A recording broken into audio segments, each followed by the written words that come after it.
Algo curioso começou a aparecer no mapa logístico do Brasil.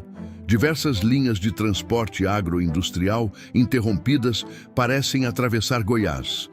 Nos últimos anos, estradas restauradas, novos corredores ferroviários e projetos ferroviários surgiram no Centro-Oeste. Isoladamente, parecem obras comuns, mas quando essas conexões aparecem juntas no mapa, um padrão se revela difícil de ignorar.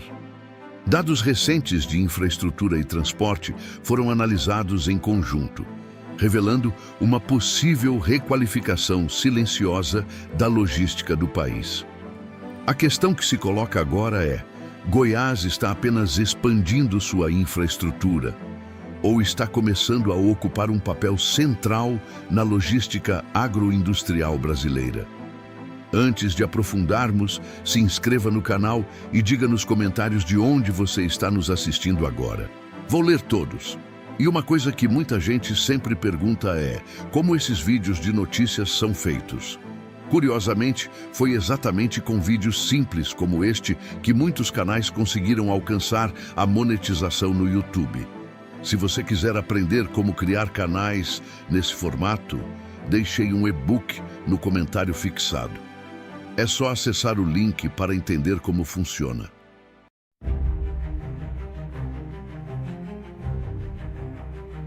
Tinha medo de me cortar fazendo a barba. Testei o Philips OneBlade e foi outra história. Corta, apara e alinha sem irritar a pele. Dá para usar no seco ou no banho. Depois disso, virei fã. Link no primeiro comentário afixado. Durante décadas, o mapa econômico do Brasil parecia seguir uma lógica quase imutável. A produção crescia no interior, especialmente no Centro-Oeste, enquanto os grandes centros logísticos e portos permaneciam concentrados no litoral. Grãos saíam das lavouras, atravessavam milhares de quilômetros por rodovias e finalmente chegavam aos portos de exportação. Esse modelo funcionou por muito tempo, mas o crescimento do agronegócio começou a pressionar essa estrutura de uma forma que poucos imaginavam. Hoje o Brasil movimenta volumes gigantescos de alimentos todos os anos. Safras cada vez maiores exigem algo além de produção eficiente. Elas exigem rotas capazes de sustentar esse fluxo. E é nesse ponto que a história começa a ganhar outro significado. Nos últimos anos, diferentes projetos de infraestrutura começaram a surgir no coração do país. Ferrovias estratégicas passaram a conectar regiões produtoras a corredores nacionais de transporte. Rodovias foram restauradas ou ampliadas em áreas agrícolas que movimentam bilhões em produção. Isoladamente, cada obra parece apenas parte de um plano de melhoria logística, mas quando essas conexões aparecem juntas no mapa, surge algo mais interessante. As rotas começam a se encontrar, e quando especialistas analisam esse desenho com atenção, um detalhe chama a atenção imediatamente. Muitas dessas ligações passam ou se cruzam no território de Goiás. À primeira vista, isso pode parecer apenas coincidência geográfica. Goiás está no centro do país, mas logística raramente funciona apenas por coincidência. Ela funciona por redes. Caminhões saem das fazendas, seguem para cooperativas, alcançam rodovias principais, conectam ferrovias e, finalmente, chegam aos portos ou centros industriais.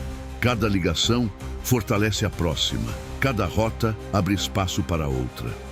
Quando várias dessas conexões começam a convergir para um mesmo ponto, algo importante pode estar acontecendo. Esse fenômeno já apareceu diversas vezes ao longo da história econômica.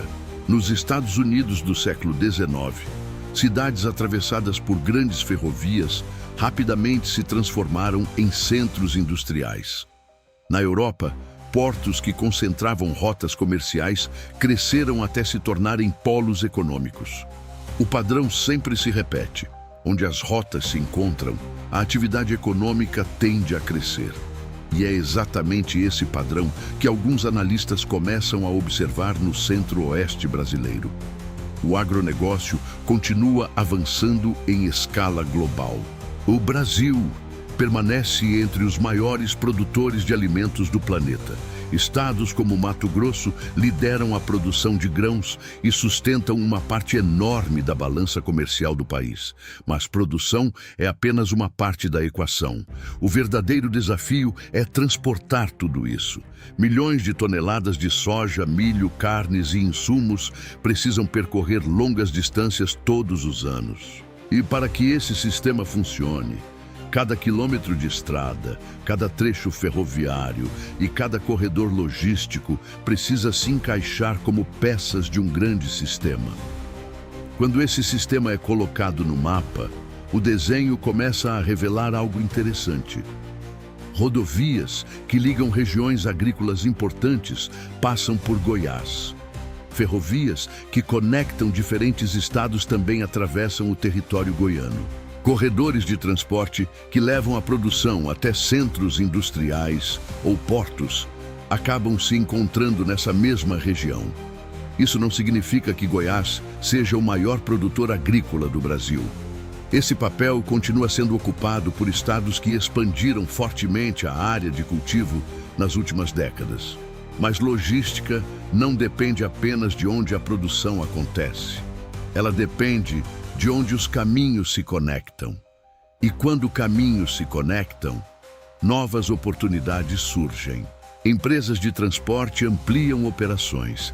Centros de distribuição aparecem próximos às rotas principais. Investimentos em armazenagem e processamento se tornam mais viáveis. Regiões que antes eram apenas passagem passam a desempenhar outro papel dentro da cadeia produtiva. Esse tipo de transformação costuma acontecer de forma silenciosa. Primeiro surgem as conexões, depois aparecem os investimentos. Só mais tarde, o impacto econômico se torna evidente. Alguns especialistas em infraestrutura já observam esse movimento com atenção. Eles analisam mapas logísticos, dados de transporte e projetos de infraestrutura para entender se existe um padrão surgindo no coração do país. E o detalhe que aparece com frequência nesses mapas é sempre o mesmo: Goiás, não como maior produtor, mas como ponto de encontro. Se esse desenho continuar se fortalecendo, o impacto pode ser significativo. Regiões que concentram conexões logísticas costumam atrair centros de distribuição, novas indústrias e investimentos ligados ao transporte de cargas. Isso amplia empregos, movimenta serviços e reforça a posição estratégica de um território dentro da economia. A história econômica mostra que isso já aconteceu muitas vezes, quando ferrovias transformaram cidades norte-americanas em polos industriais, quando portos europeus reorganizaram rotas comerciais globais e quando grandes corredores logísticos redefiniram cadeias produtivas em diferentes partes do mundo.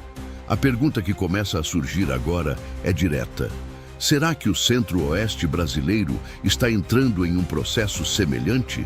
E mais especificamente, será que Goiás está apenas ampliando sua infraestrutura ou começando a ocupar uma posição central dentro da rede logística que move o agronegócio brasileiro?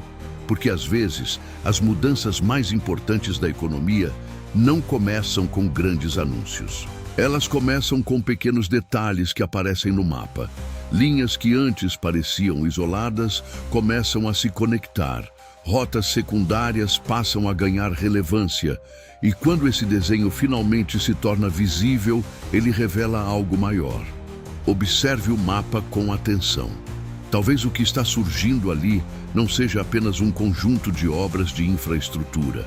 Talvez seja o início de uma nova leitura sobre como o agronegócio brasileiro se movimenta pelo território. Agora a pergunta fica aberta. Estamos apenas vendo melhorias logísticas ou o nascimento de um novo centro estratégico no coração do Brasil? Deixe sua análise nos comentários. O que você acha que realmente está acontecendo com as rotas logísticas que cruzam o país?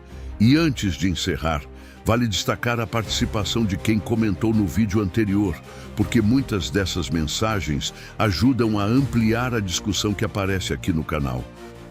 Paulo Afonso, que comentou direto de Rio Verde, deixou uma mensagem de apoio que mostra exatamente como o público do interior acompanha de perto essas transformações logísticas.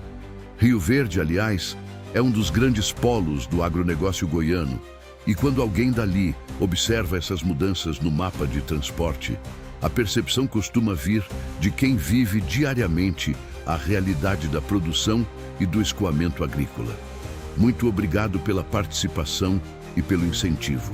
Elias Gabriel Almeida também trouxe um ponto muito importante ao lembrar da ligação entre Iporá e Ivolândia, uma obra aguardada há décadas.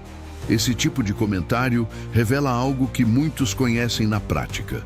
O desenvolvimento logístico acontece em etapas, e cada trecho de estrada pode representar anos de expectativa para quem depende dessas rotas no dia a dia. A lembrança desse trecho mostra como a infraestrutura continua sendo um tema vivo no estado. A todos que participaram dessa conversa, muito obrigado pelas contribuições. E também um agradecimento especial a quem comentou, mas não teve o nome listado até o fechamento desta edição. Cada mensagem ajuda a enriquecer o debate e todos são sempre muito bem-vindos aqui no canal.